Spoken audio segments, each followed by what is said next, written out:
د هر چا خوښه ده چې په کم وخت کې میلیونران شي او ډیر خلک په یو دم د زیاتو پیسو د ګټلو خوبونه ګوري. دا چانس نړۍ کې د ډیرو کمو خلکو په نصیب کیږي چې له دې ډلې یو راشد خان دی. راشد خان اوس د نړۍ یو مشهوره څیره ده او په لنډ وخت کې میلیونر شوی. هغه یوازې د کرکټ له لارې پیسې ګټلي.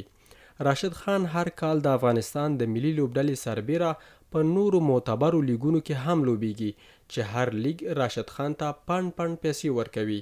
هغه خپلې زیاتې پیسې د هندوستان کرکټ غوره لیګ څخه ترلاسه کوي چې نږدې $1.5 میلیون کیږي.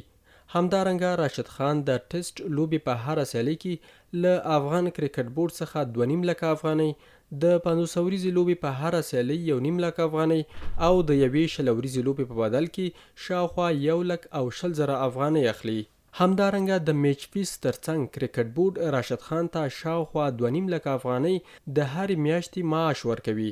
د معلوماتو له مخې راشد خان په تیر یو کال کې شاوخوا 170 میلیونه افغانۍ له کرکټ ګټلي. د مشروع لارې ښایي افغانستان کې راشد خان یوازینی کس وي چې دومره ډیرې پیسې ګټي.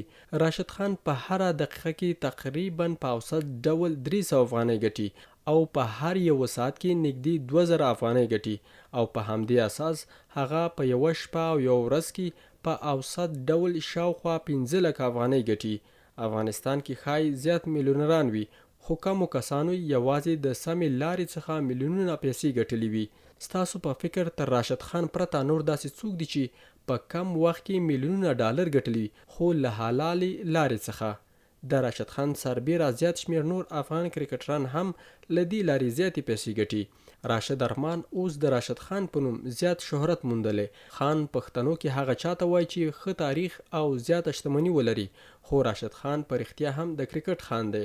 راشد خان د IPL ترڅنګ د ویسټ انډیز کارابین لیګ، افغانستان پریمیر لیګ، بنگلادیش کرکټ غوره لیګ، استرالیا بیګ باش لیګ، شپږیزه لیګ او یو شمیر نور لیګونو څخه پیسې ترلاسه کوي.